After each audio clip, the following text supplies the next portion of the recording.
আসসালামু আলাইকুম, বিসমিল্লাহির রহমানির রহিম। সুপ্রিয় শিক্ষার্থীবৃন্দ, তোমরা যারা নবম শ্রেণীতে পড়ো, তোমাদের ইসলাম শিক্ষা বই থেকে প্রথম অধ্যায়ের যতগুলো প্রশ্ন হচ্ছে, নমুনা প্রশ্ন, বহু নির্বাচনী প্রশ্ন, সৃজনশীল এবং সংক্ষিপ্ত সকল প্রশ্নের উত্তর আজকে দিয়ে দেবো। ইনশাআল্লাহ ক্লাসটি খুবই দরকারি, তোমাদের এগুলো পরীক্ষায় খুবই কাজে লাগবে। মনোযোগ সহকারে ক্লাসটি দেখো, ইনশাআল্লাহ উপকৃত হবে। তো তোমাদের বইয়ের নতুন সিলেবাস 2026-এর বহু নির্বাচনী প্রশ্নের মধ্যে প্রথম ছিল যে ইমানের সর্বপ্রধান বিষয় কোনটি? উত্তর হলো তকদিরি বিশ্বাস, আখিরাতি বিশ্বাস, রিসালাতি বিশ্বাস না তাওহীদি বিশ্বাস। উত্তর হলো ঘটা হলো তাওহীদি বিশ্বাস। 2 নম্বর ছিল আসমানি কিতাবে বিশ্বাস সমাজে সম্মান অর্জনে সহায়ক, মহানবী সাল্লাল্লাহু আলাইহি ওয়াসাল্লামের আদর্শ অনুসরণে সহায়ক না মহান আল্লাহর সন্তুষ্টি অর্জনে সহায়ক। নিচের কোনটি সঠিক? নিচের উত্তরটি হবে ক, খ, গ, ঘর মধ্যে হবে গ, 2 এবং 3। তারপরে ছিল নিচের উদ্দীপকটি পড়ে 3-4 নং প্রশ্ন উত্তর দাও। যে জনাব ক, খ দুইজন ঘনিষ্ঠ বন্ধু। 4 বছর আগে জনাব ক বিয়ে করে বাচ্চা না হওয়ার জন্য তার স্ত্রীকে শ্বশুর বাড়িতে অনেক কটু কথা শুনতে হয়। তাই ক স্ত্রী সহ সন্তান লাভের আশায় এক কথিত পীরের কাছে সিন্নি মানত করে। অন্যদিকে জনাব খ এর 2টি দোকান আগুনে পড়ে গেলে সে ব্যবসায়িক ক্ষতির সম্মুখীন হয়।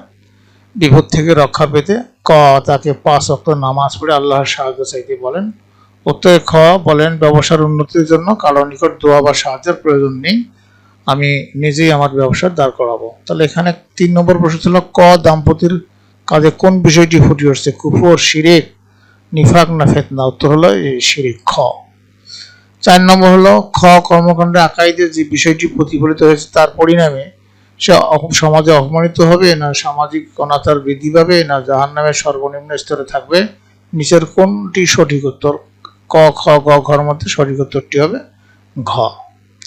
এরপরে সৃজনশীল প্রশ্ন ছিল দৃশ্যপট 1, জনাব কয়েকজন ক্ষুদ্র ব্যবসায়ী সে বিভিন্ন মশলার সাথে ইটের গুঁড়া এবং চালের সাথে কঙ্কর মিশিয়ে বিক্রি করে। তার দোকান থেকে 1 কেজি ওজনের কোনো দ্রব্য কিনে নিয়ে বাড়িতে নিয়ে মাপলে 900 গ্রাম পাওয়া যায়। পরবর্তীতে এলাকাবাসী তার দোকান বন্ধ করে দেয়। দৃশ্যপট 2 ছিল জনাব খ একটি কথিত মাজারে যান এবং সেখানে সেজদা করেন। মাঝে মাঝে তিনি নামাজও পড়েন। এক বন্ধুর পরামর্শে জনাব খ সূরা ইখলাস ব্যাখ্যা সহ বাংলা অনুবাদ পড়েন। পরবর্তীতে জনাব খ কথিত মাজারে যাওয়া বন্ধ করে দেন, 5 ওয়াক্ত নামাজ মসজিদে আদায় শুরু করেন। দৃশ্যপট 3 হলো রাফিদের বাবা জীবিকার তাগিদে সৌদি আরব থাকেন, তাই প্রতি মাসেই ডাকপিয়ন তাদের বাসায় বাবার চিঠি নিয়ে আসেন। ডাকপিয়নের কার্যক্রম দেখে রাফিদ বলেন যে যুগে যুগে মানুষের কল্যাণের জন্য বার্তা নিয়ে মহামানবরা পৃথিবীতে এসেছেন।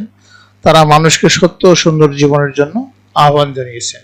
আল্লাহ তাআলার বিধিবিধান মানুষকে হাতে কলমে শিখিয়েছেন। ক ছিল আসমানি কিতাব কি? উত্তর হলো আল্লাহ তাআলা মানুষের হেদায়েতের জন্য নবী রাসূলগণের নিকট জিবরাইল আলাইহিস সালামের মাধ্যমে যে সকল কিতাব বা বাণী নাযিল করেছেন সেগুলোকে আসমানি কিতাব বলা হয়। খ হলো ঈমান ও ইসলাম একটি অপরটির পরিপূরক, ব্যাখ্যা করো। উত্তর হলো ঈমান ও ইসলাম একটি অপরটির পরিপূরক।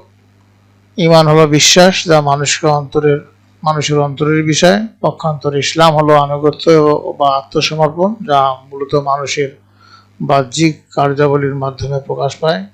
ঈমান ও ইসলামের সম্পর্ক অত্যন্ত নিবিড়। ঈমান হলো গাছের মূলের মতো আর ইসলাম হলো তার শাখা প্রশাখার মতো। অন্তরে দৃঢ় বিশ্বাস ঈমান না থাকলে বাহ্যিক ইবাদতের কোনো মূল্য নেই। আবার ঈমান থাকলে তার বা বহিঃপ্রকাশ হিসেবে ইসলামী বিধিবিধান বা আমল পালন করা আবশ্যক। তাই পূর্ণাঙ্গ মুমিন হতে হলে ঈমান ও ইসলাম উভয় প্রয়োজন। তারপরে ছিল গ দৃশ্যপট 1 ক এর কর্মকাণ্ডে আকাইদ ও নৈতিক জীবনের পরিপন্থী কোন বিষয়টি ফুটে উঠেছে, ব্যাখ্যা করো। উত্তর হলো দৃশ্যপট 1 জনাব ক এর কর্মকাণ্ডে আকাইদ ও নৈতিক জীবনের পরিপন্থী যে বিষয়টি ফুটে উঠেছে তাহলে ব্যবসা বাণিজ্যে অসততা তথা খাদ্যে ভেজাল মেশানো, এখানে 2 বার হয়ে গেছে মেশানোটা, তোমরা একটা কাটে দিবে, এবং ওজনে কম দেওয়া। ইসলামী ব্যবসা বাণিজ্যে প্রতারণা করা, ওজনে কম দেওয়া অত্যন্ত জঘন্য অপরাধ। জনাব ক মশলার সাথে ইটের গুঁড়া চালের সাথে কঙ্কর মিশিয়ে মানুষের জীবনের ও স্বাস্থ্য নিয়ে প্রতারণা করেছেন যা খাদ্যে ভেজালের অন্তর্ভুক্ত। এছাড়া 1 কেজি ওজনের পণ্য বলে 900 গ্রাম বিক্রি করা স্পষ্টত ওজনে কারচুপি ও খদ্দরের হক নষ্ট করা। জনাব কয়ের এই কাজ তার পরকালে জবাবদিহিতার বিশ্বাসের অভাবকে প্রকাশ করে। তার আকাই তথা বিশ্বাসের দৃঢ়তা থাকলে তিনি আল্লাহর ভয় করতেন এবং এমন অনৈতিক কাজ করতেন না। সুতরাং তার এই কর্মকাণ্ড ইসলামী নৈতিকতা ও ইমানি চেতনার সম্পূর্ণ বিরোধী। এরপরে ছিল দৃশ্যপট 2 এ জনাব খ পরিবর্তিত জীবন ও দৃশ্যপট 3 এ আকাইদের উপর বিষয়টি ফুটে উঠেছে তা চিহ্নিত করে মানুষের নৈতিক জীবন গঠনে উভয় গুরুত্বপূর্ণ ভূমিকা পালন করেছে। করে কি উত্তরের সপক্ষে যুক্তি দাও। অত দৃশ্যপট 2 এ জনাব খ এর পরিবর্তিত জীবনের মাধ্যমে আকাইদে তাওহীদ হিসেবে ফুটে উঠেছে। অন্যদিকে দৃশ্যপট 3 এ আকাইদের রিসালাত বিষয়টি প্রতিফলিত হয়েছে। মানুষের নৈতিক জীবন গঠনে তাওহীদ ও রিসালাত উভয় অত্যন্ত গুরুত্বপূর্ণ ভূমিকা পালন করে। নিচের সপক্ষে যুক্তি দেওয়া হলো।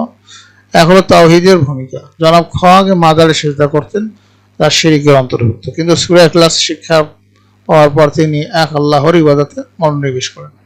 তাওহীদ মানুষকে শেখায় যে ইবাদতের যোগ্য একমাত্র আল্লাহ। এই বিশ্বাস মানুষের মনে আল্লাহর ভয় জাগ্রত করে। যখন কোনো ব্যক্তি বিশ্বাস করে যে সে তার প্রতিটি কাজের জন্য আল্লাহর কাছে জবাবদিহি করতে বাধ্য, তখন সে অনৈতিক ও নিষিদ্ধ কাজ থেকে দূরে থাকে। এটি মানুষের চরিত্রকে পবিত্র করে। তারপরে 2 ছিল রিসালাতের ভূমিকা। দৃশ্যপট 3 এ রাফিন নবী রসুলদের আগমনের উদ্দেশ্য বর্ণনা করেছে। নবী রসুলগণ হলেন মানব জাতির জন্য আদর্শ। তারা আল্লাহ তাআলার পক্ষ থেকে জীবন পরিচালনার নিয়ম কানুন ও সত্যের বাণী নিয়ে এসেছেন। রিসালাতের প্রতি বিশ্বাস ছাড়া আল্লাহর সন্তুষ্টি লাভের সঠিক পথ জানা অসম্ভব নয়। তাদের প্রদর্শিত পথ ও জীবন আদর্শ অনুসরণ করেই মানুষ সত্যবাদিতা, আমানতদারি ও ন্যায়পরায়ণতার মতো নৈতিক গুণাবলী অর্জন করতে পারে। নৈতিক জীবন গঠনে তাওহীদ হলো মূল ভিত্তি, আর রিসালাত হলো সেই ভিত্তির উপর জীবন গড়ার সঠিক দিক নির্দেশনা। তাওহীদ মানুষকে এক আল্লাহর প্রতি অনুগত করে তোলে, আর রিসালাত মানুষকে নৈতিক জীবনের বাস্তব উদাহরণ ও পদ্ধতি শিখিয়ে দেয়। সুতরাং দৃশ্যপর্যায়ে বর্ণিত তাওহীদ ও রিসালাত উভয়ই মানুষের নৈতিক জীবন গঠনে অপরিহার্য ভূমিকা পালন করে। এরপরে তোমাদের ছিল সংক্ষিপ্ত প্রশ্নোত্তর। নিশ্চয়ই আল্লাহর নিকট ইসলামই একমাত্র মনোনীত দিন, ব্যাখ্যা করো। উত্তর হলো এটি পবিত্র কোরআনের একটি আয়াত। এর অর্থ হলো মহান আল্লাহর কাছে এমন একমাত্র গ্রহণযোগ্য জীবন ব্যবস্থা হলো ইসলাম। মানুষ সৃষ্টির পর থেকে আল্লাহ যত বিধান পাঠিয়েছেন, ইসলাম তার পূর্ণাঙ্গ ও চূড়ান্ত রূপ। অন্য কোনো মতবাদ বা ধর্ম আল্লাহর কাছে কবুল হবে না। 2 ছিল ইসলাম যদি হয় দেহ, তবে ঈমান তার আত্মা। ব্যাখ্যা করো। আত্মা ছাড়া যেমন দেহের কোনো অস্তিত্ব বা প্রাণ থাকে না, তেমনি ঈমান ছাড়া বাহ্যিক ইবাদতের কোনো মূল্য আল্লাহর কাছে নেই। আবার আত্মার প্রকাশের জন্য যেমন দেহের প্রয়োজন, তেমনি ঈমানের পূর্ণতার জন্য ইসলামের বিধান বা আমল করা জরুরি। 3 নম্বর প্রশ্ন ছিল আল্লাহ তাআলার পরিচয় জানা জরুরি কেন? উত্তর হলো আল্লাহ তাআলার পরিচয় জানা জরুরি কারণ হলো তাকে না চিনলে সঠিকভাবে তার ইবাদত করা সম্ভব নয়। তার গুণাবলী সম্পর্কে এখানে 2 বার হয়েছে। তার গুণাবলী সম্পর্কে জানলে মানুষের মনে আল্লাহর প্রতি ভালোবাসা ও ভয় সৃষ্টি হয়, যা মানুষকে সৎ পথে চলতে সাহায্য করে। 4 নম্বর ছিল কুফর সমাজের অনৈতিক প্রসার ঘটায়। ব্যাখ্যা করো। উত্তর হলো কুফর মানে অবিশ্বাস বা সত্যকে অস্বীকার করা। মানুষ যখন আল্লাহ পরকালে অস্বীকার করে, তখন তার মধ্যে কোনো জবাবদিহিতার ভয় থাকে না, ফলে সে স্বার্থপর হয়ে ওঠে এবং মিথ্যা, চুরি, ব্যভিচারের মতো অনৈতিক কাজে লিপ্ত হয়। 5 নম্বর ছিল খতমে নবুয়তে বিশ্বাস করা অত্যাবশ্যক কেন? উত্তর হলো হযরত মুহাম্মদ সাল্লাল্লাহু আলাইহি ওয়াসাল্লাম যে শেষ নবী এবং তারপরে আর কোনো নবী আসবেন না, এই বিশ্বাসই হলো খতমে নবুয়ত। এটি ঈমানের একটি অবিচ্ছেদ্য অংশ। এই বিশ্বাস না থাকলে নবুয়তের ধারা ও দ্বীনের পূর্ণতা সম্পর্কে সংশয় তৈরি হয়, যা মানুষকে ইসলাম থেকে বের করে দেয়। 6 ছিল আর তারা মুত্তাকিগণ আখিরাতের দৃঢ় বিশ্বাস রাখে। ব্যাখ্যা করো। উত্তর হলো মুত্তাকি বা আল্লাহ ভীরু ব্যক্তিদের প্রধান বৈশিষ্ট্য হলো পরকালের উপর অটল বিশ্বাস। তারা জানে যে দুনিয়ার জীবন ক্ষণস্থায়ী এবং আখিরাতের সব কাজের হিসাব দিতে হবে।